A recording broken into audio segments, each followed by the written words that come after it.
how many of us are holding ourselves back, not because of our own beliefs, but because somebody gave us their beliefs at one point in time.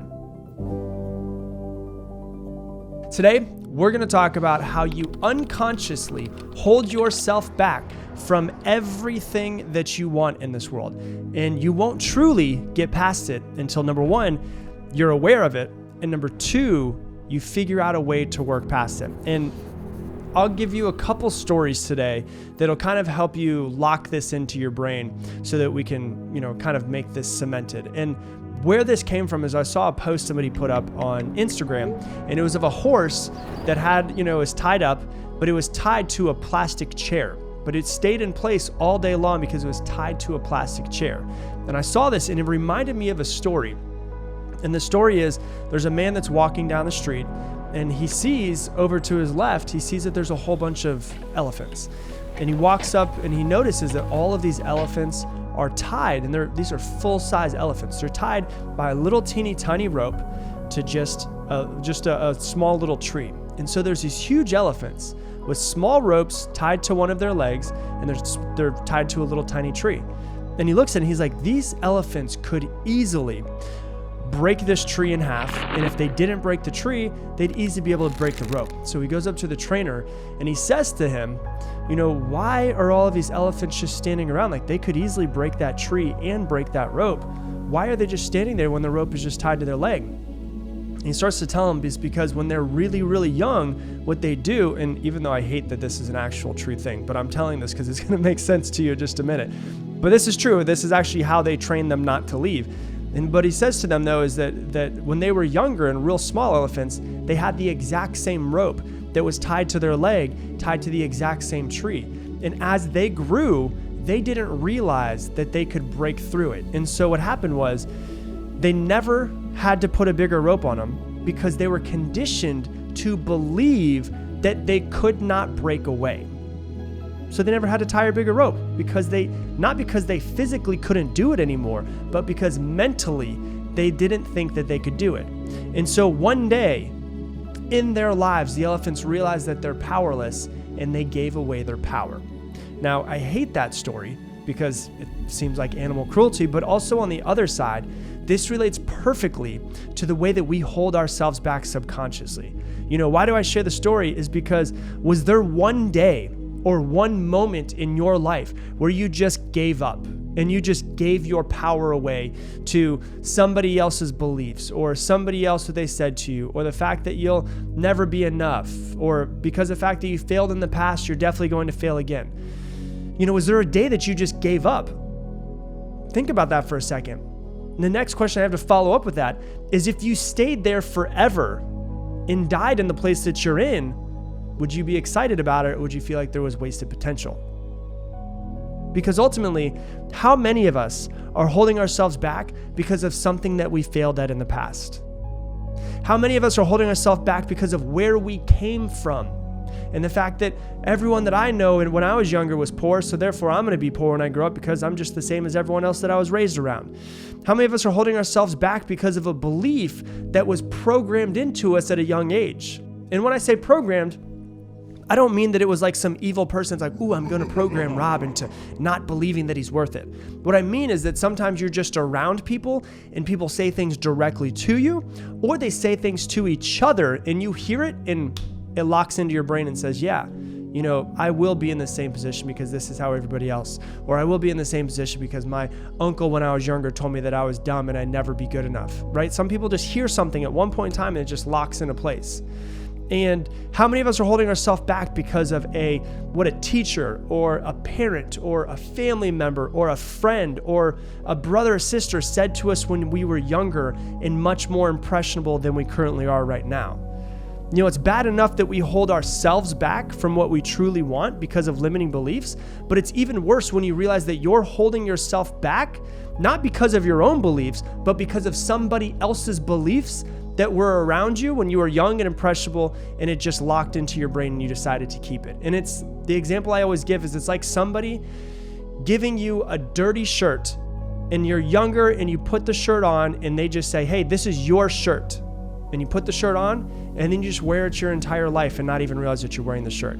Somebody gives you a programming of not good enough or smart enough or pretty enough or never gonna make money or never gonna be happy or never be successful, whatever it is. They give you that quote unquote shirt, you put it on, and then you wear it your entire life until hopefully one day you wake up and you go, whose fucking shirt is this that I'm wearing? Right? Like most people don't wake up and realize that they're wearing an old dirty shirt that isn't even theirs in the first place, that was given to them when they were younger. And so you have to ask yourself, am I holding on to unconscious programs that I'm not even aware of? And when I say unconscious, it also means subconscious. So you have your conscious mind, and then you have subconscious, which is below your conscious. And they say about 95% of our things that we do every single day are subconscious actions. Our brain just does it. It's also called a reflexive action. Our brain just does it because it's what we've always done. But how many of us are holding ourselves back, not because of our own beliefs, but because somebody gave us their beliefs at one point in time? You know, when I was younger, my very first job was I was a bird and fish specialist. I know, be impressed. I was a bird and fish specialist at PetSmart, and it was my very first job. So I was like the guy who would feed all of the birds and all of the little critters and the lizards and also the fish, and then I would clean all of the fish tanks. And the biggest tank that we had was filled with thousands and thousands and thousands of goldfish.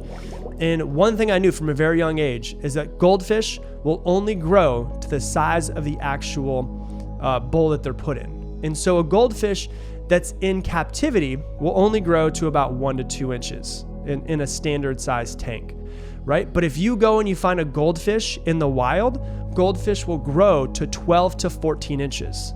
So let me say that again.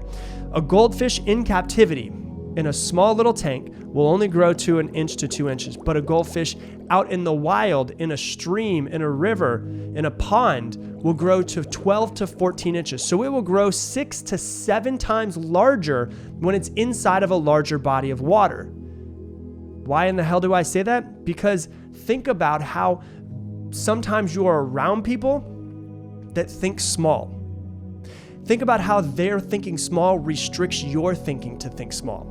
Sometimes you're around people that give you their limiting beliefs, and those limiting beliefs restrict you, when in reality, if you were to be able to just completely let your mind go and your imagination go and go for what it is that you want, you'd be that 14-inch goldfish.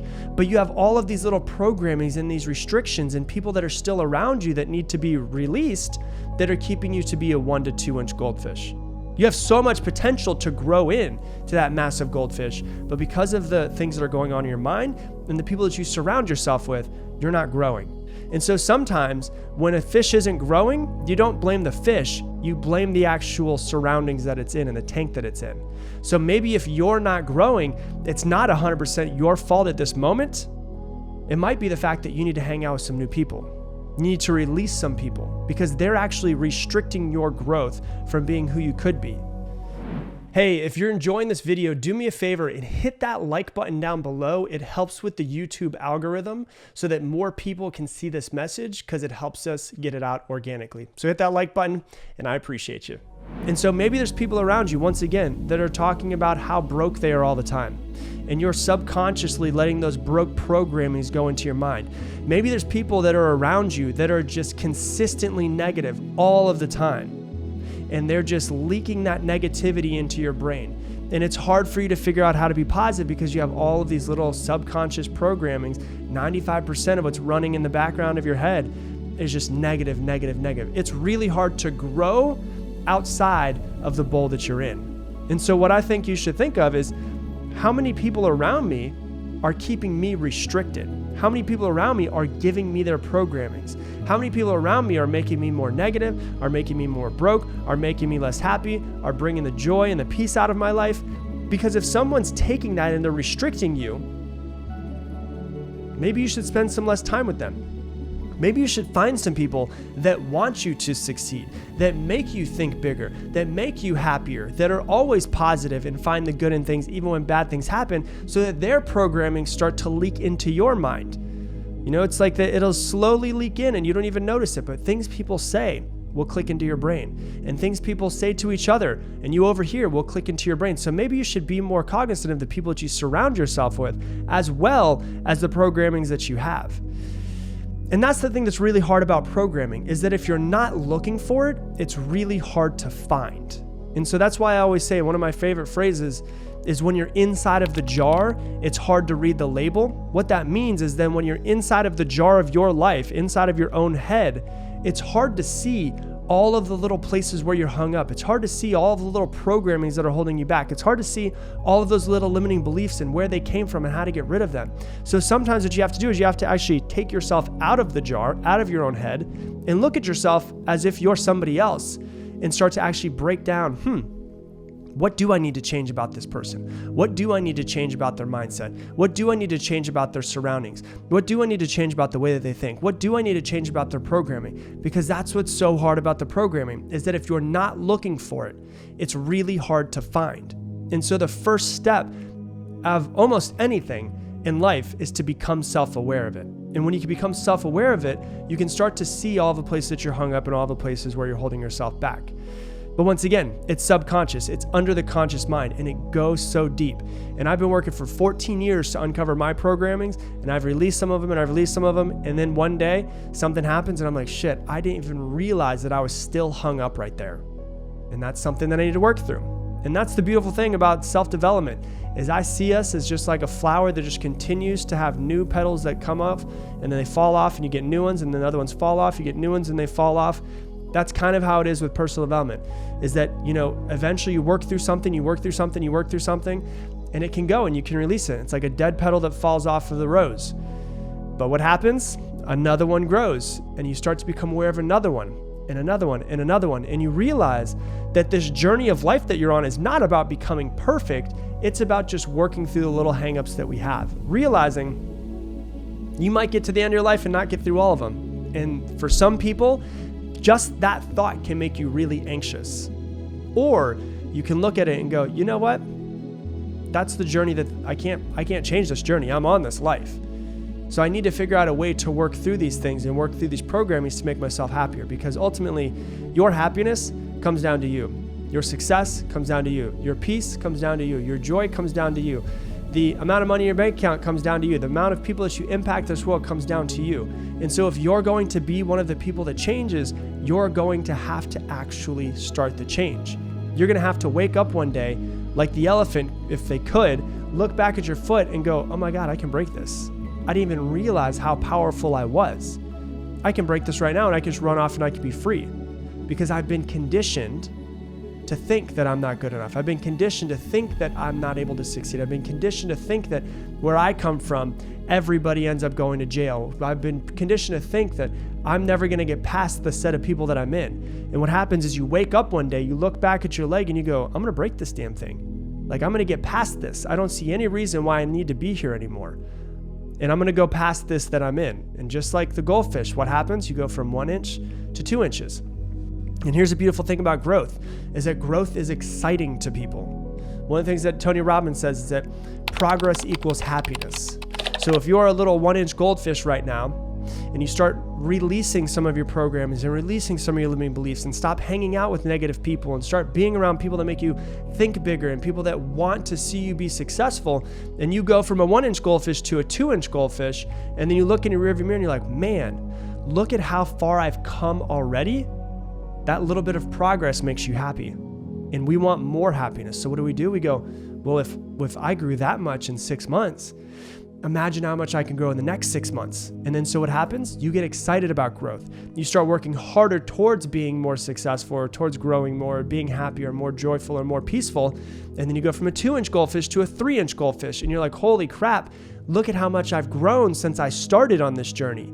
And then to 4 and 5 inch goldfish. And then one day you wake up and you're a 10 inch goldfish and you're like, man, I'm so glad that I started on this personal development journey. I'm so glad that I've put in all of the work. I'm so glad that I, instead of going out and partying sometimes, decided to read, because look at myself. Look at how far I've come. And just that little bit of growth and seeing the way that you've grown makes you happy, because progress equals happiness. But the main thing that you have to do in order to start working through these is develop your self-awareness. Realize that there's a lot of subconscious programmings that are holding you back. You've been conditioned not on purpose most of the time. You've just been conditioned by the things that you've heard and the people that you've been around to keep you inside of a smaller cage and smaller tank. It's time for you to break out of the tank. It's time for you to break the rope that's around your foot. Become self-aware that they're there. Get rid of the things that are holding you back and start growing yourself into the person that you want to become. Because no one's going to come and save you. The only one that can save you is you. But you have to step into the driver's seat and say, I'm going to do this. One of the best things that I think of that really puts it in perspective is the analogy of your life is like being on a sailboat and you're the only one that's on this sailboat. And if you're just letting life happen, that's why they say it's like drifting through life. It's like hopping on a sailboat and just letting the winds take you to where you're going to go. And then one day you wake up and you're in one place, another day you wake up and you're in another place. And then one day you actually, not physically wake up, but mentally wake up and go, oh my God, this entire time I've been on this ship, I didn't even realize that there was a steering wheel. I can actually jump into the front of the steering wheel and I can direct the ship to where I want it to go. When you finally wake up mentally and you start to do that, you realize that with just a little bit of work and dedication into yourself, you can get yourself anywhere that you want to go, the same way that you can get that sailboat to go anywhere that you want to go. But you're the only one that can hop in the captain's chair. Hey, thanks so much for watching this video. If you want to learn even more about mastering your mind, click right here and watch this video as well. Action leads to results. Results leads to confidence. And confidence is what destroys limiting beliefs.